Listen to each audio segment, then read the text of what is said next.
Nouvelle-Calédonie, actualité.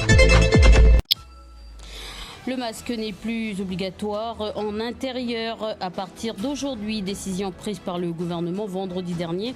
En interrogeant les Calédoniens aujourd'hui, les avis sont mitigés. Attendu ou contesté, le budget primitif du pays, qui se chiffre à plus de 80 milliards, est à l'ordre du jour au Congrès de la Nouvelle-Calédonie. Un budget qui s'est constitué sous fond de crise sanitaire avec des comptes sociaux ou encore un contexte politique difficile. Sans surprise, les débats ont été houleux cet après-midi.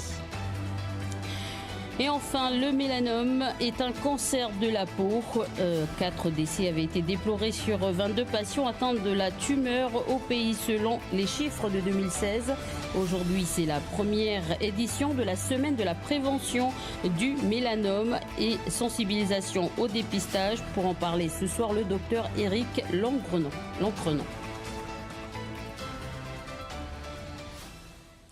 Je vous le disais en titre, le masque n'est plus obligatoire en intérieur à partir d'aujourd'hui en Nouvelle-Calédonie. Décision prise par le gouvernement vendredi dernier. En interrogeant les Calédoniens aujourd'hui, les avis sont mitigés. Un reportage d'Ismaël Wakaseou et Henri Nailolo.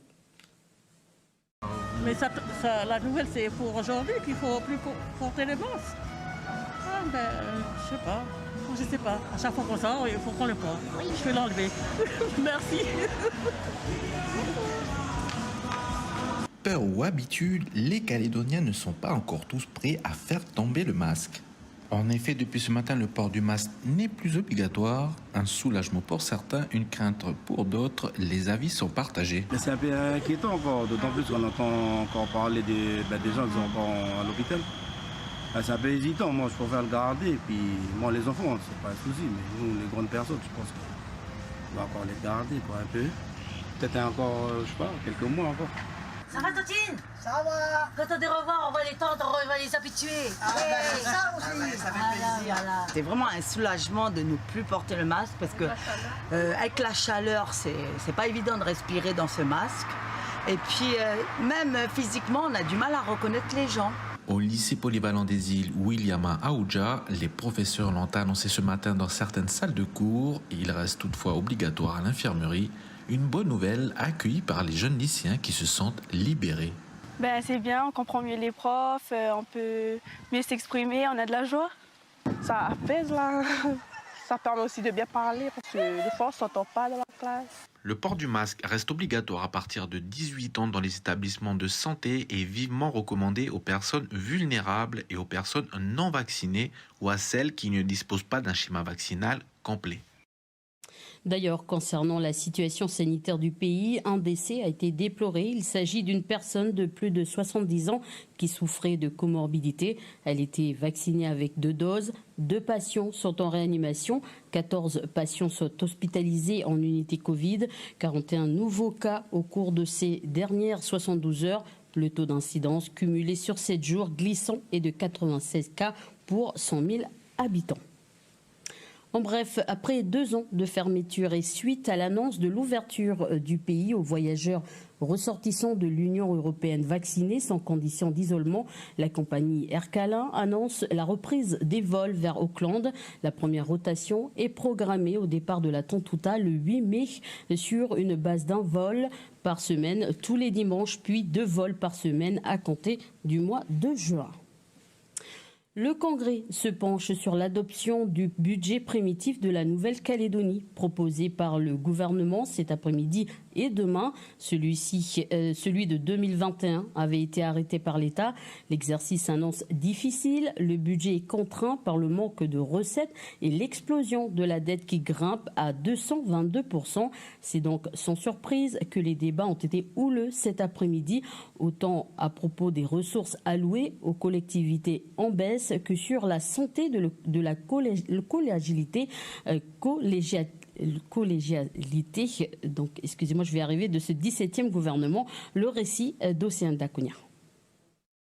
Il était bien question de budget cet après-midi au Congrès. Pourtant, les débats ont longuement fait le procès de la collégialité du 16e gouvernement. Son président, Louis Mapou, présente aujourd'hui sa copie au Congrès sans le soutien des élus loyalistes du gouvernement. Christopher Gigès a paru bouder une longue partie de la séance.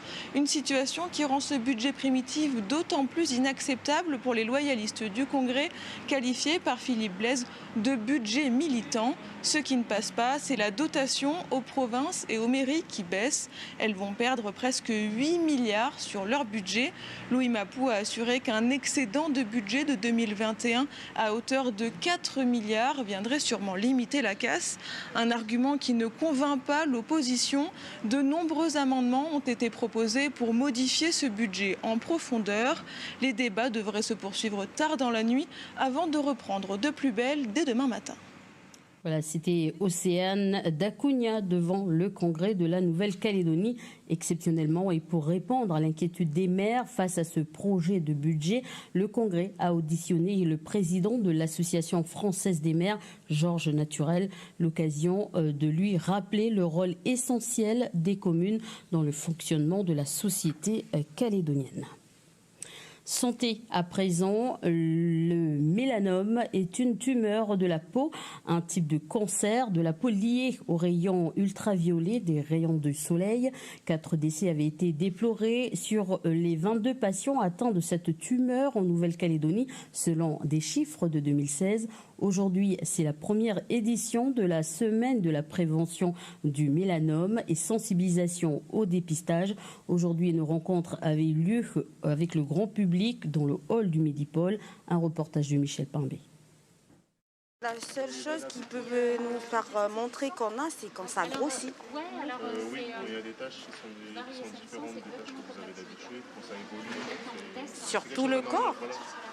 Julie est employée au Médipôle. Elle profite du stand d'information pour avoir des réponses à certaines de ses questions, en particulier celles liées à son grain de beauté. En fait, on est passé et ça m'a intéressée vu que j'ai une graine beauté qui m'ont dit qu'il faut protéger aussi du soleil. Et puis, voilà, c'est pour après sensibiliser vers la famille.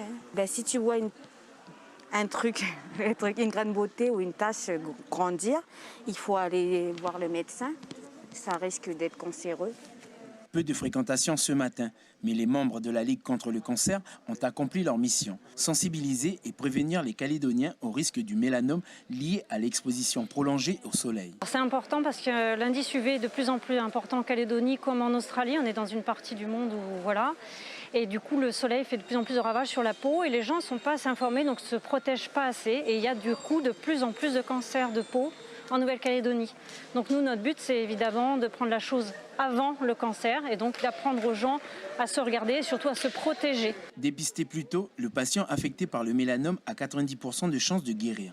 Les meilleurs alliés pour se protéger la santé restent le chapeau, le lycra, le parasol et la crème solaire. Voilà, et la semaine de prévention du mélanome se poursuit toute la semaine. Mercredi, le stand d'information sera dans le hall de la clinique Quindomania. Jeudi, une conférence animée par le dermatologue aura lieu à l'auditorium de la province sud. Et pour aller plus loin, ce soir, le docteur Éric Loncrenan, spécialiste de la question. Bonsoir. Bonsoir. Alors, les chiffres datent de 2016, mais est-ce qu'on connaît la situation actuelle en Nouvelle-Calédonie ? Exactement non, parce qu'on a un petit retard dans l'enregistrement des données, mais à travers les réunions de concertation oncologique, c'est-à-dire où on se réunit tous les docteurs intéressés par ces cancers de la peau, on voit monter le nombre de cancers en général, et c'est, comme vous l'avez bien dit, ces cancers mélanomes qui sont liés aux cellules qui nous donnent la couleur de la peau. Eh bien, on voit que ça augmente aussi. Je dirais qu'on a bien une trentaine de mélanomes chaque année, même si ce n'est pas encore complètement enregistré. Alors, justement, pourquoi se faire dépister de cette maladie ? Quelle est l'origine de cette tumeur ? L'origine, c'est qu'on a des cellules qui forment notre peau et puis on a des cellules qui vont donner la couleur à la peau. Et vous voyez bien qu'elle est différente en fonction de nos origines. Ces cellules qui donnent la couleur, elles peuvent elles aussi devenir cancéreuses et en particulier à travers l'excès de soleil qu'on aura pris dans sa vie, dans sa jeunesse en particulier. Alors, justement, vous parliez de soleil à l'instant. Le fait que nous avons du soleil toute l'année en Nouvelle-Calédonie, est-ce que cela pourrait augmenter le nombre de cas en Nouvelle-Calédonie ? Ah oui, clairement, il y a un gradient du mélanome, c'est-à-dire qu'il y a moins de mélanome dans l'hémisphère nord et dans les pays du nord, et plus on descend vers le sud, et dans le grand sud chez nous, plus on voit apparaître les mélanomes. Alors il faut bien dire déjà que pour l'OMS, 93% des cancers de la peau sont liés au soleil, mais dans une partie de ces cancers qui ne sont pas liés au soleil, ils peuvent concerner les gens qui sont assez foncés de peau. Les gens assez foncés de peau en général ne font pas beaucoup de cancers de la peau, mais par contre les océaniens au sens large peuvent faire ce mélanome dans des zones protégées comme les muqueuses génitales, comme les paumes et les plantes des pieds. Par exemple, Bob Marley est mort d'un mélanome au pied et c'est pas lié au soleil, c'est une cancérisation de ces cellules, on ne sait pas très bien pourquoi aujourd'hui. Alors pourquoi c'est rare chez les enfants ? Alors parce que pour faire un cancer du soleil qui est lié au temps qu'on va passer au soleil, eh ben, il faut du temps. Le cancer du poumon, il va arriver à force de fumer des cigarettes toute sa vie, mais il n'arrive pas au début. Ben, le soleil, c'est pareil. Ces cancers vont apparaître au fur et à mesure de la vie, même si en Australie et chez les jeunes en particulier, on commence à voir arriver des cancers mélanomes de plus en plus tôt, chez des jeunes filles, des jeunes gens, avant 20 ans. Et ça, c'est un petit peu inquiétant. Alors le fait de se bronzer, est-ce que cela pourrait justement compliquer les choses, augmenter les risques? Ah oui, encore une fois, les peaux bronzées naturellement, on va dire, qui vont aussi foncer en prenant le soleil, elles ne risquent quand même pas grand-chose. Mais par contre, plus on va prendre du soleil dans son enfance, plus on va aller prendre des coups de soleil, plus on va passer les week-ends sur les îlots en se déshabillant, plus on va rougir le soir, eh bien plus on va retrouver ce risque qui augmente. Le bronzage, de la même façon. Souvent, les Calédoniens pensent qu'en étant bronzés, ils vont moins risquer. Malheureusement, ce n'est pas le cas. Et plus on bronze dans sa vie, plus on risque ces cancers de la peau. Tout à l'heure, on parlait des enfants. Pourquoi les hommes sont donc plus touchés que les femmes ? Ah ben peut-être c'est grâce à la remission, je sais pas, non. C'est le fait que plus on est dehors, un homme il a souvent des métiers de l'extérieur, il va être sur un chantier, en construction, sur un toit, n'importe, dans la propriété, et plus on est dehors, plus on va prendre le soleil. Et c'est vrai que c'est un peu plus les hommes qui font ça. Et puis peut-être que les hommes sont un peu moins prudents aussi que les femmes, qui sont quand même plus conscientes de la nécessité de prévention. Alors, une dernière question. Alors, qu'est-ce que vous préconisez pour éviter cette tumeur et quel est le message que vous avez envie de passer, parce que la prévention continue? Le message, c'est surtout, protégez-vous du soleil quand vous avez une peau claire, ça c'est important dans l'enfance, et surtout consultez tôt. Ça veut dire que le mélanome, il y a deux sortes. Il y a des taches, comme vous l'avez dit dans votre reportage, qui vont changer de taille, de forme, de couleur, et c'est intéressant de les montrer quelle que soit son origine. Mais les mélanomes les plus graves sont ceux qui vont pousser très vite. Donc tout nodule, tout bobo qui guérit pas, au pied en particulier, c'est ça les mélanomes des paumes et des plantes. Un bobo qui guérit pas au pied, quelque chose qui se met à pousser très vite et qui guérit pas, et il faut vite consulter parce que c'est ces tumeurs-là qui sont les plus agressives. Docteur Éric Lancrenon, merci d'avoir accepté notre invitation ce soir. Merci à vous, bonsoir. Voilà ce qu'on pouvait dire ce soir sur ce dossier. L'eau du robinet est-elle une source d'exposition au nickel ou au chrome? C'est l'objet d'une étude lancée en 2018 sur 5 communes du territoire. Durant 3 ans, les chercheurs ont procédé à des analyses urinaires sur une partie de la population. En parallèle, ils ont également effectué des échantillons de certains captages d'eau et robinets à l'occasion du séminaire au fil de l'eau organisé à l'Université de la Nouvelle-Calédonie. Les résultats de ce projet d'étude ont été présentés au public. Les détails avec Audrey Poïdi. Les Calédoniens ont une concentration élevée en nickel et en chrome dans leurs urines. C'est le constat d'une précédente étude du CHT menée il y a quelques années. Alors comment ces métaux sont-ils arrivés dans le corps? L'eau du robinet est-elle une source d'exposition? C'est tout l'objet de l'étude intitulée Nickel-Chrome lancée en 2018 sur les communes de l'île des Pins, Yaté, Wailou, Poya et Lifou. Durant 3 ans, plus de 300 échantillons d'urine ont été analysés et 518 prélèvements dans des captages d'eau ont été effectués.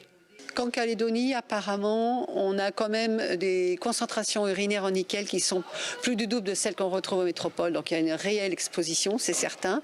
Pour le chrome, c'est pas évident. En fait, les taux sont généralement assez faibles.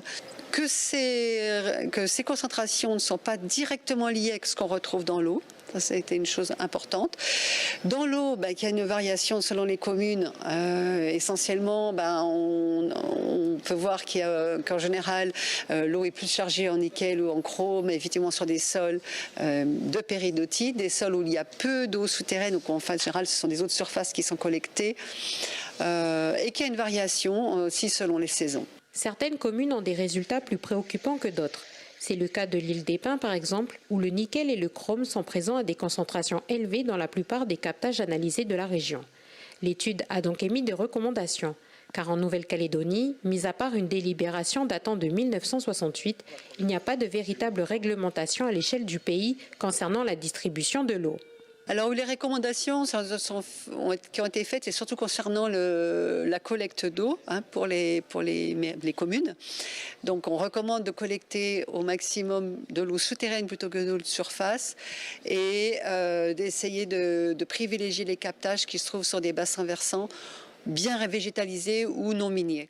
Après l'étude de la distribution en eau, des études vont être lancées dans les prochaines semaines pour étudier cette fois-ci le rôle de la nourriture sur la forte présence de nickel et de chrome dans le corps. Outremernews.fr, le site de l'actualité Outre-mer, 24 heures sur 24 et 7 jours sur 7. Retrouvez la chaîne Outremer News sur YouTube.